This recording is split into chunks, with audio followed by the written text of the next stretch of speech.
ہمیں جسمانی فائدے ہوتے ہیں، جو ٹاکسک ریلیز ہوتے ہیں ہماری باڈی سے. اب سائنس نے پروف کیا بہت ساری چیزیں کہ روزے کے کیا جو اثرات ہیں ہمارے جسم پہ میڈیکلی، وہ کیا اثرات ہوتے ہیں، تو وہ اپنی جگہ ہیں. لیکن روحانی جو فائدے ہیں وہ ہم اس ماہ مبارک میں کس طرح حاصل کرتے ہیں اور کیسے اسے مینٹین کریں، پورا سال کیسے مینٹین کریں. تو میں کہتی ہوں بڑی آسان سی بات ہے کہ اگر ہم یہ سوچ لیں اپنے ذہن میں تھوڑی دیر کے لیے کہ جب ہم روزے کی حالت میں ہوتے ہیں تو ہم حلال چیزوں سے بھی رک جاتے ہیں. ہمارے سامنے کھانا رکھا ہوتا ہے، حرام نہیں ہے، لیکن ہم اسے نہیں کھاتے کیونکہ ہمیں پتا ہے کہ اس وقت ہمارا روزہ باطل ہو جائے گا اگر ہم یہ کھانا کھا لیں گے. اور اسی طرح پیاس لگ رہی ہوتی ہے، ہم پانی نہیں پیتے ہیں، سامنے پانی رکھا ہوتا ہے، کوئی بھی نہیں دیکھنے والا ہوتا ہے، گھر کا کوئی فرد موجود نہیں ہوتا، اگر ہم چاہیں تو پانی پی لیں، لیکن ہمیں پتا ہے کہ خدا دیکھ رہا ہے اور اگر ہم یہ پانی پی لیں گے تو ہمارا روزہ باطل ہو جائے گا. تو جب ہم سال کے 30 دن یہ پریکٹس کر سکتے ہیں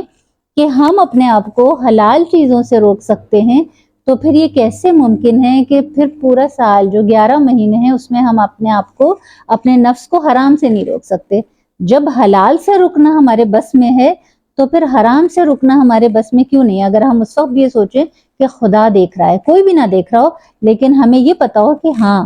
خدا کی نظریں تو ہم پر ہیں، وہ تو ہر حال میں ہر جگہ موجود ہے، وہ ہمیں دیکھ رہا ہے، تو پھر ہم اپنے آپ کو حرام سے بھی روک سکتے ہیں نا. تو بس یہ سوچ کر اگر ہم پورا سال پریکٹس کریں گے تو یقیناً ہم یہ تمام یہ جو اس مہینے میں جو پروردگار عالم کا مقصد ہے کہ جس وجہ سے اس نے اس ماہ مبارک کو ہمارے لیے ڈیزائن کیا ہے کہ ہماری روح ایلیویٹ ہو سکے، ہمارا نفس ایلیویٹ ہو سکے، تو یقیناً ہم اس مقصد کو حاصل کر سکتے ہیں. اور الوداع کہنا ہے اس ماہ مبارک کو. تو میں دیکھتی ہوں کہ جب ہم اہل بیت کی زندگیوں کو دیکھتے ہیں، رسول خدا صلی اللہ علیہ وسلم کی زندگی کو دیکھتے ہیں کہ وہ کیسے اس ماہ مبارک کو الوداع کہا کرتے تھے. بیسیکلی یہ جو ماہ مبارک ہے اگر ہم اسے اپنا دوست سمجھتے ہیں نا، تو پھر جیسے ایک دوست کو الوداع کہا جا رہا ہوتا ہے نا، اور جتنا دل دکھ رہا ہوتا ہے، جتنی تکلیف ہو رہی ہوتی ہے کہ اب پورا سال یہ والا ماحول تو ہمیں میسر نہیں آ سکے گا، پروردگار عالم کی جو غیر مشروط محبت اور قربت ہے وہ ہمیں پورا سال حاصل نہیں ہو سکے گی نا. اس لیے کہ ابھی تو جہنم کے دروازے بند ہیں، ابھی تو ایک آیت پڑھیں تو 70 آیتوں کا ثواب مل رہا ہوتا ہے، ابھی تو ہم سو رہے ہوتے ہیں روزے میں تو بھی وہ عبادت شمار کیا جا رہا ہوتا ہے، ہماری سانسیں جو ہم سانس لے رہے ہیں وہ تسبیح شمار ہو رہی ہوتی ہے. تو ابھی تو بس ہر طرف رحمتیں ہی رحمتیں اور برکتیں برکتیں. تو پورا سال یہ نہیں ہوگا، پورا سال ہم ایک آیت پڑھیں گے تو ایک ہی آیت کا ثواب ملے گا، ایک قرآن ختم کریں گے تو ایک ہی قرآن کے ختم کرنے کا ثواب ملے گا، ہم سو رہے ہوں گے تو ہمارا سونا عبادت شمار نہیں ہوگا، ہم سانس لے رہے ہوں گے تو ہماری ہر سانس تسبیح شمار نہیں ہو رہی ہوگی. تو یہ جو غیر مشروط، جو اللہ کی محبت، جو اللہ کی رحمت ہمارے چاروں طرف سے ہمیں گھیرے ہوئے ہوتی ہے، یہ پورا سال نہیں ہمیں نصیب ہوتی. تو اس لیے زیادہ سے زیادہ کوشش کرنی چاہیے کہ اس ماہ مبارک میں ہم اپنے جو زندگی کے جو روٹین تھے ہم اسے نارمل روٹین کو تھوڑا سا ہم ترک کرنے کی کوشش کیا کریں، اور کوشش کریں کہ ہاں اتنا ہم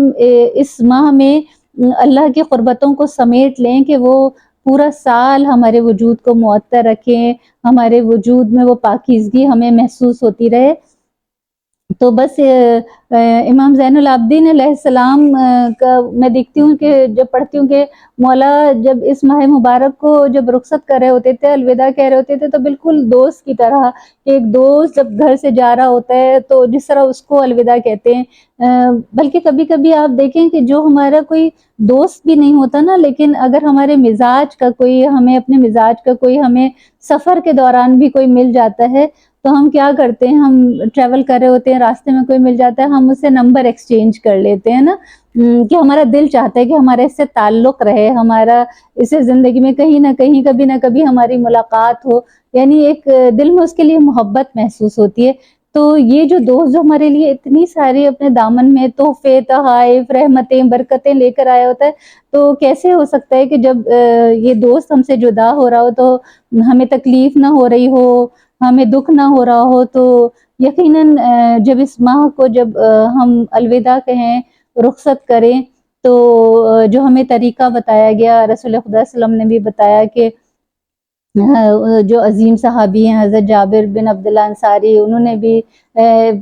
جمعۃ الوداع کو جب پوچھا تھا رسول اللہ علیہ وسلم سے کہ کیسے اس ماہ کو الوداع کہوں، تو فرمایا تھا کہ 2 کلمات اس طرح سے ادا کرو کہ پروردگار عالم، جو یہ ماہ رمضان جو مجھے ملا، اس میں پروردگار عالم اس ماہ رمضان کو میرے لیے آخری رمضان قرار نہ دینا، اور اس میں مجھ پر اپنی رحمتیں، بہت ساری رحمتوں سے مجھے سرفراز فرمانا، اور مجھے ان لوگوں میں شامل نہ کرنا، ان میں میرا شمار نہ کرنا کہ جو اس مہینے میں بھی تیری رحمتوں کو حاصل کرنے سے محروم رہ گئے۔ اور پھر رسول اللہ صلی اللہ علیہ وسلم نے فرمایا تھا نا کہ اے جابر، اگر تم اس طرح کہو گے تو یا تو تمہیں پروردگار عالم اگلے سال کے روزے نصیب کرے گا، اور اگر یہ تمہارا آخری رمضان ہوا تو یقیناً پروردگار عالم تمہیں بخش دے گا، تمہاری بخشش فرما دے گا۔ تو ہم سب کو یہی کوشش کرنی چاہیے کہ دعا کریں بارگاہ رب العزت میں کہ پروردگار یہ ہمارا آخری رمضان نہ ہو۔ بار الہ پاک پروردگار، جو کچھ ہم نے خلوص نیت سے ٹوٹی پھوٹی جو بھی عبادت کی ہے، جو روزے رکھے ہیں، پروردگار عالم اپنی بارگاہ میں ہماری اس ٹوٹی پھوٹی عبادت کو، کیونکہ تیری رحمتیں بہت عروج پہ ہیں، تیری چاروں طرف کثرت سے تیری رحمتیں و برکتیں ہمارے چاروں طرف موجود ہیں، تو پروردگار عالم بس اپنی بارگاہ میں ہماری ان تمام عبادتوں کو بہترین طریقے سے احسن طریقے سے ہم اس قابل بنا سکیں کہ تیری بارگاہ میں مقبول ہو جائے ہماری عبادت۔ اور پروردگار عالم بس جب اس ماہ کا اختتام ہو تو ہمیں بخش دے، تو ہمیں جہنم کی آگ سے نجات عطا کر دے، تو ہماری مغفرت کر دے، ہمارے مرحومین کی، ہمارے ماں باپ کی مغفرت فرما دے۔ بار الہ پاک پروردگار ہم سب کو، ہماری آنے والی نسلوں کو صحیح معنی میں پروردگار عالم اپنے اطاعت گزار، اپنے فرما بردار بندوں میں شامل فرما لے۔ اللہم صلی علی محمد و آل محمد وعجل فرجہم۔